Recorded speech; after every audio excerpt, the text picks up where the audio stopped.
Ya advertíamos en el video anterior que puede suceder que las partes no determinen ni un máximo ni un mínimo.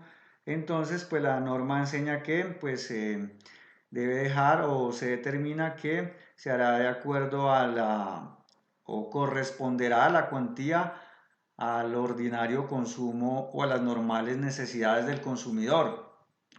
Pero es preciso anotar que esa prerrogativa que se establece allí al sano juicio del consumidor debe también entenderse teniendo en cuenta la capacidad productiva del proveedor, ¿sí? Entonces también pues una persona ni va a pedir más de lo que necesita, ni va a pedir menos de lo que necesita, si es un empresario pues de sano juicio, y tampoco pues una empresa que no pueda dar cumplimiento de la noche a la mañana, no le pueden decir para mañana tenga listas 3 toneladas de su mercancía en puerto, porque pues sí, pues por eso hablábamos que al sano juicio del consumidor. Eh, También se establece que la capacidad o la necesidad ordinaria de consumo serán las existentes en el momento de efectuarse el pedido, no a las del momento de celebrarse el contrato, porque teniendo en cuenta que es un contrato de duración, pues pueden variar esas necesidades de acuerdo a cómo va transcurriendo el tiempo durante la ejecución del contrato. Determinación de pago y precio. Como enseña, pues naturalmente es un elemento esencial del contrato de suministro en el cual las partes, por acuerdo de voluntades, desde el inicio pueden pactar la determinación y pago del precio. ¿Sí? Pero también puede suceder que lo dejen también a ese criterio que vamos a analizar seguidamente en la norma. Adicional y respecto del precio, puede suceder que ese precio que pactan en las prestaciones, teniendo en cuenta que es un contrato de duración, de ejecución sucesiva, puede ocurrir que en el transcurso del tiempo se rompa el equilibrio económico de las prestaciones, lo cual da lugar a la revisión del contrato en virtud de la teoría de la imprevisión señalada en el artículo 868 del Código de Comercio. ¿Y cómo se hace la determinación del precio? Si las partes no señalan el precio del suministro en el todo o para cada prestación, o no se fijan en el contrato la manera de determinarlo sin acudir a un nuevo acuerdo de voluntades, se presumirá que aceptan el precio medio que las cosas o servicios suministrados tengan en el lugar y en el día del cumplimiento de cada prestación o en el domicilio del consumidor. Puede ser que las partes digan desde un principio el precio lo determinamos para cada prestación, lo dejamos señalado desde el principio del contrato, que de manera periódica el servicio que yo presto cuesta 200.000 pesos. Puede suceder. O que no señalen el precio del suministro, ¿sí? O no fijan la manera de determinarlo, pues se entiende que se aplica al precio medio que las cosas o servicios suministrados tengan en el lugar y en el día del cumplimiento de cada prestación o en el lugar del domicilio del consumidor.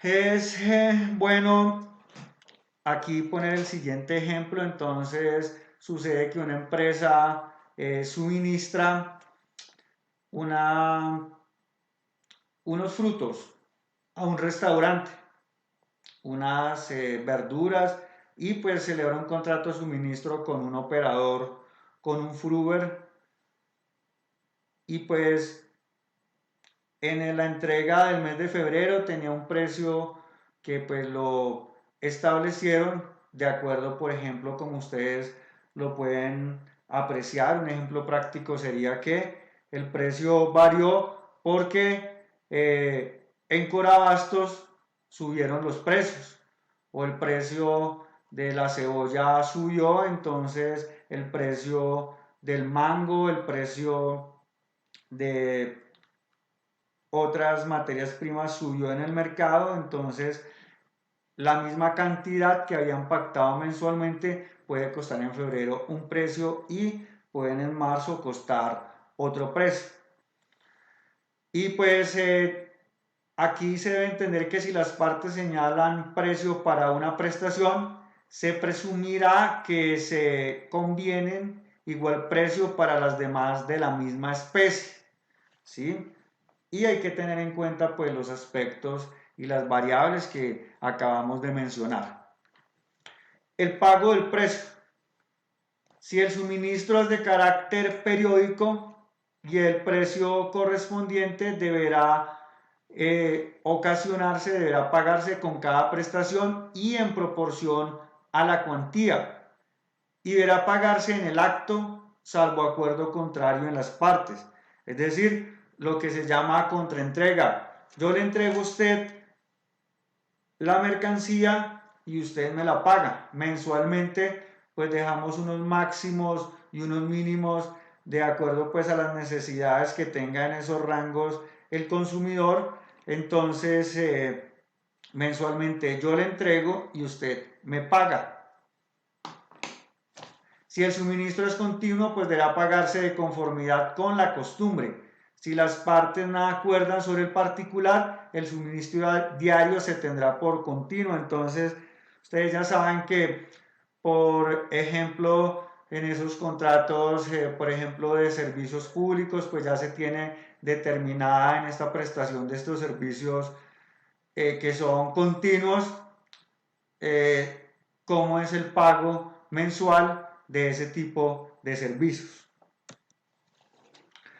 El plazo de cada prestación. Aquí también la norma ha regulado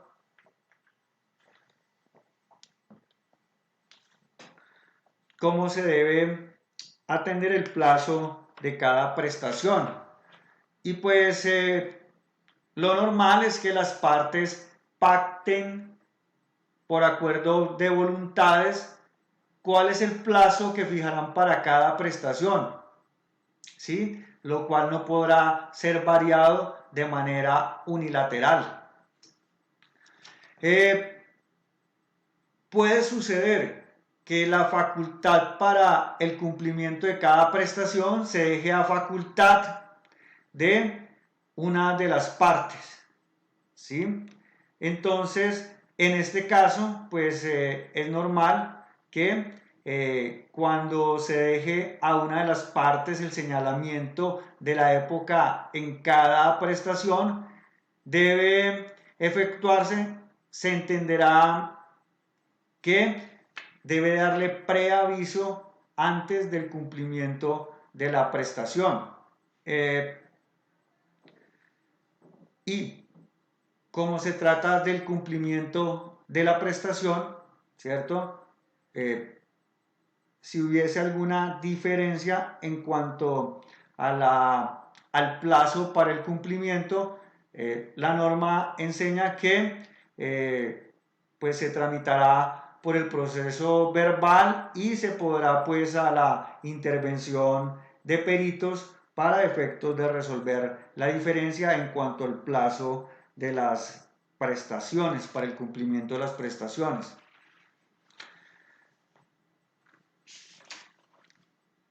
Consecuencias del incumplimiento y terminación del contrato de suministro. Pues en cuanto al incumplimiento, se debe entender que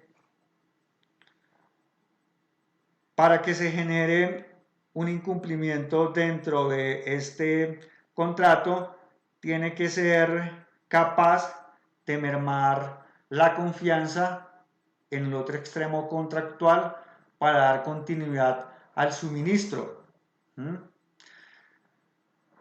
Lógico, si se celebra, por ejemplo, un contrato de suministro porque se celebran eventos donde se requieren unos servicios o unos bienes y la persona no da cumplimiento a las necesidades, pues obviamente eso puede ocasionar un perjuicio al beneficiario porque la otra parte pues no está en capacidad de dar cumplimiento a sus necesidades, ¿sí? Y le puede ocasionar un perjuicio. Entonces esto puede ocasionar perjuicios graves y deben tener cierta importancia, capaz por sí solo de mermar la confianza de esa parte en la exactitud de la otra para hacer los suministros sucesivos.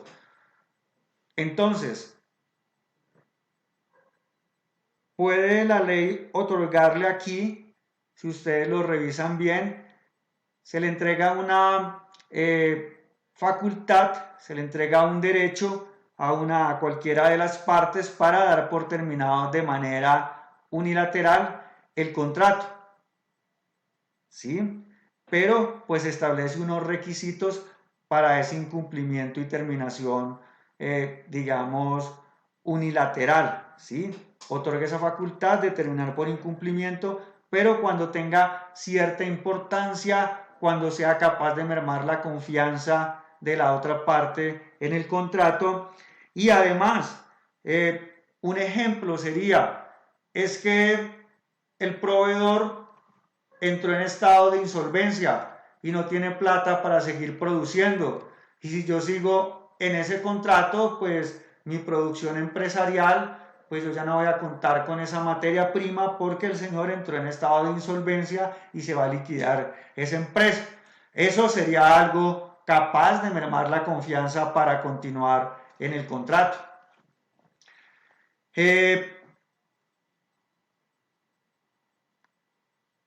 Por lo demás, hay que, si se va a terminar el suministro, digamos, si se deja esa facultad, que bueno, entonces hay que avisar a la otra parte que se va a dar por terminado el suministro, ¿sí? Y lo que dice la ley aquí es que se debe dar aviso a la otra parte de la terminación del suministro. Por eso pues dice que en ningún caso en el que efectúa el suministro podrá poner fin al mismo sin dar aviso al consumidor como se prevé en el artículo precedente. Entonces aquí pues establece esa regla de dar aviso al proveedor cuando va a terminar el contrato. Y además, es bien importante contextualizarlo porque, pues, imagínense ustedes donde un proveedor que tenga un contrato, por ejemplo, con el Ejército Nacional de bienes de primera necesidad, de alimentos, pues hay que avisarle con anticipación para que ese consumidor pues entonces busque otras alternativas y así no causarle un perjuicio. Entonces, eso es pues lo que adicional a eso, el incumplimiento pues da lugar a pedir la indemnización de perjuicios a justa tasación cuando se genera una situación de incumplimiento que le ha generado perjuicios a una de las partes contractuales. Terminación del contrato.